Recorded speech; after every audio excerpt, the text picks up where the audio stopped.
والفجر وليال عشر والشفع والوتر والليل إذا يسر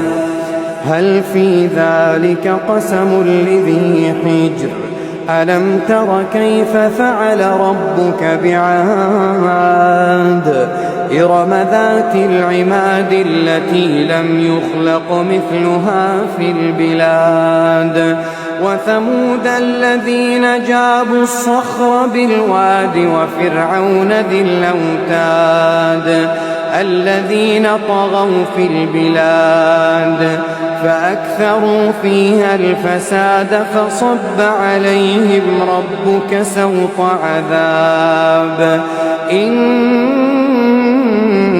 ربك لبالمرصاد فأما الإنسان إذا ما